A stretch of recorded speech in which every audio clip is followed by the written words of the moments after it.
Hey folks, welcome to Bear Mountain. Today is the first day of February and we're moving ahead with some veg at this point. We got the onions. We'll show you this over here in a second or two.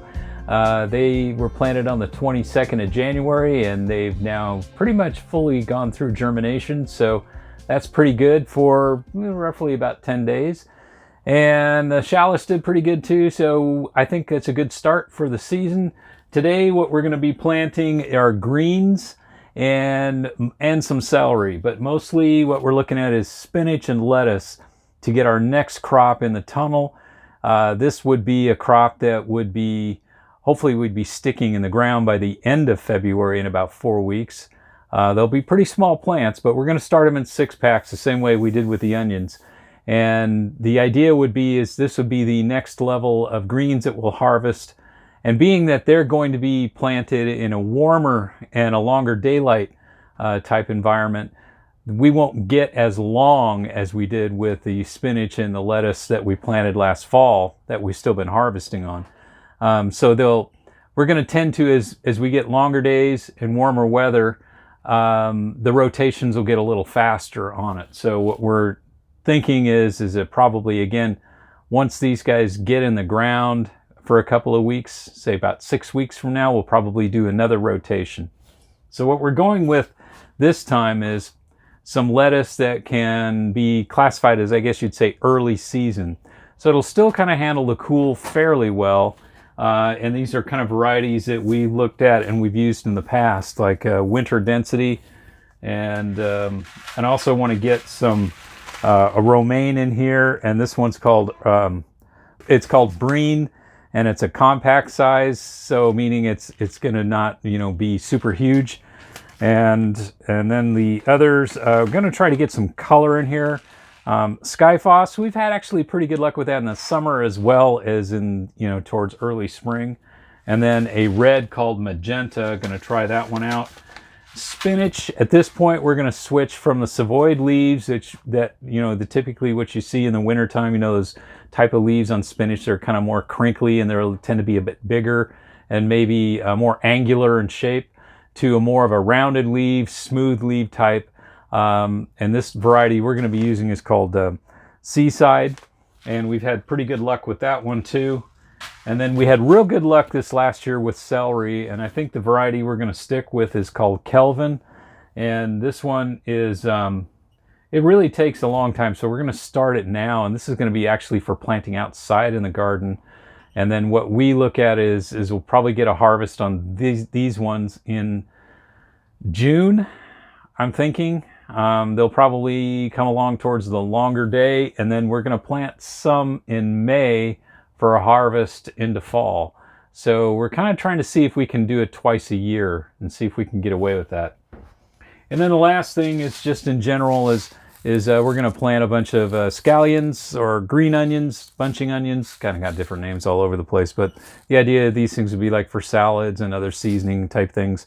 And we're just going to kind of use these guys as a filler. So we're probably going to be doing 2 trays of 6-packs, which would mean each tray is 10 inch by 20. So they're called 10-20 trays. And these 6-packs have 6 cells in them. And there's 12 of those 6-packs in a tray. So there's 72 actual cells.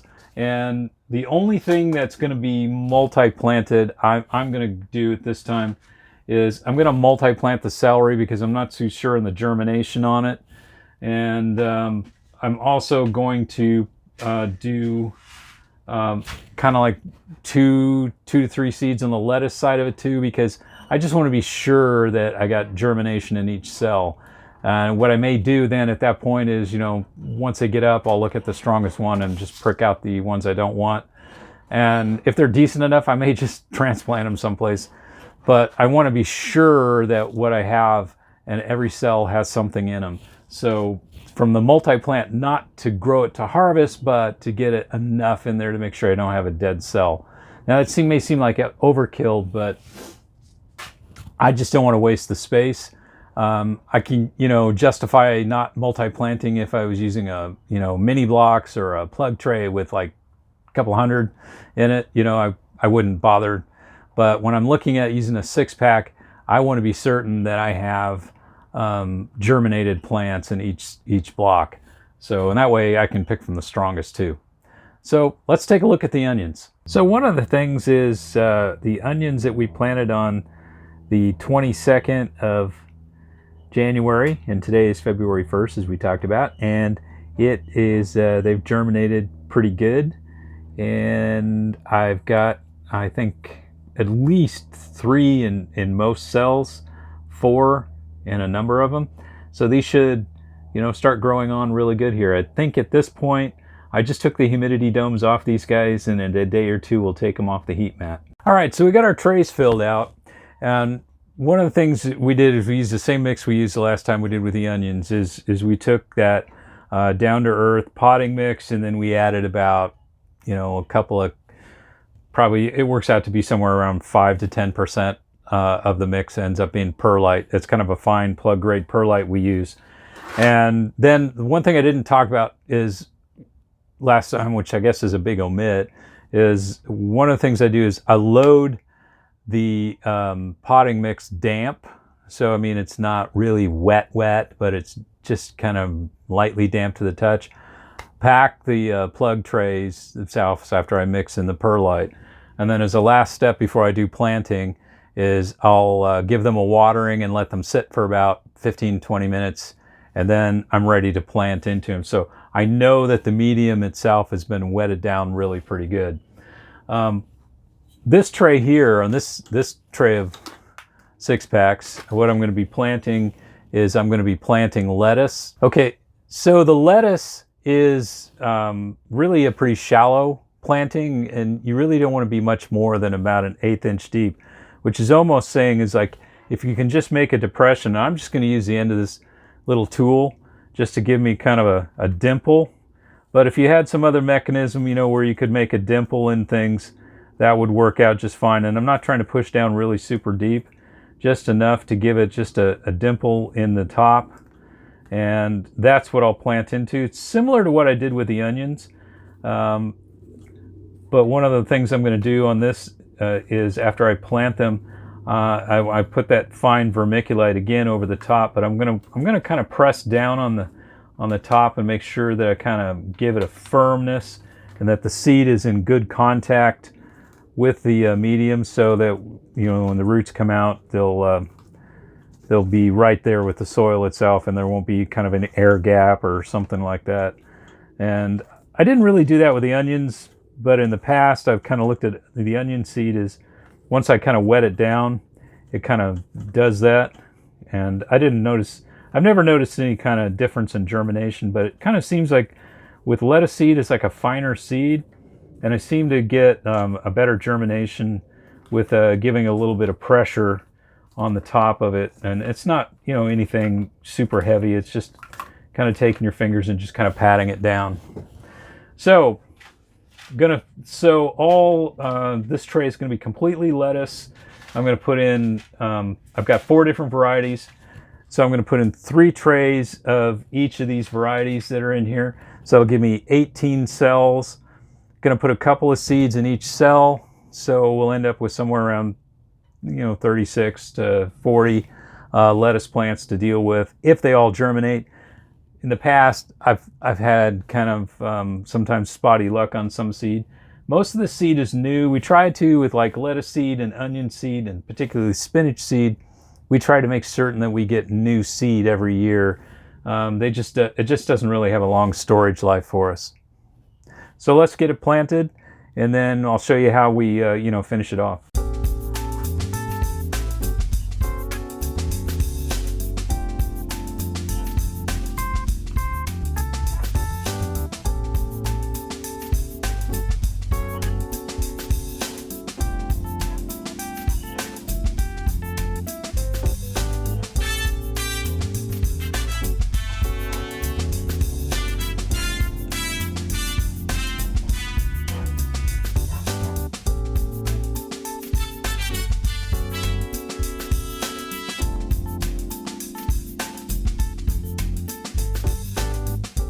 Well, that's about it. What we do now at this point is we're just going to spray these guys down with a little more water, put a humidity dome on just like we did with the onions, and then we're going to move them over to our heat mat.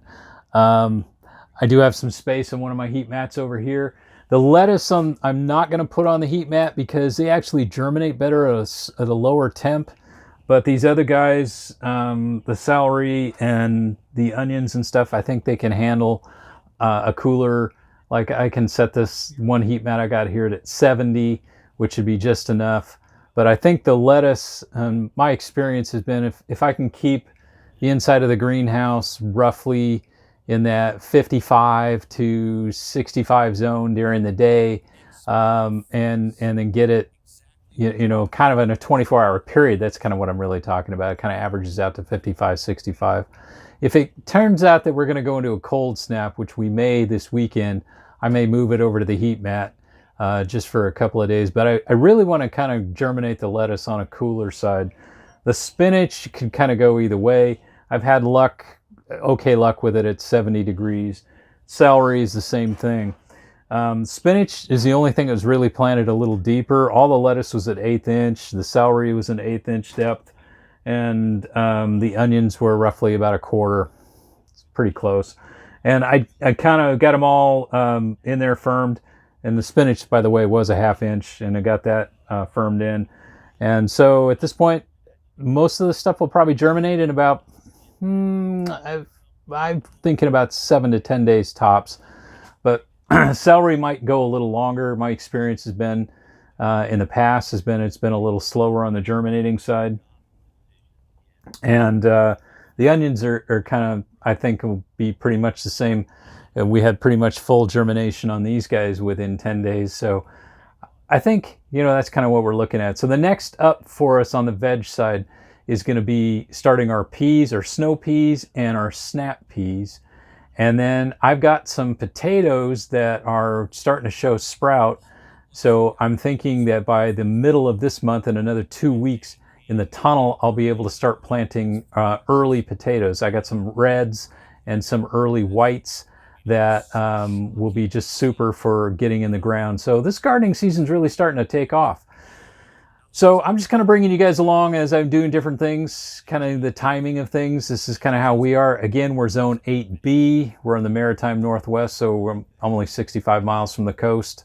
So we don't tend to get the worst weather that when you get I mean, even in Oregon, when you get on the other side of the east side of the Cascades, you end up with a whole different, it's high desert and cold, longer winters, that sort of thing. But we're going to be able to actually, you know, control the rain with our tunnels, and the temperature wise is going to be just perfect for starting a lot of this early season stuff.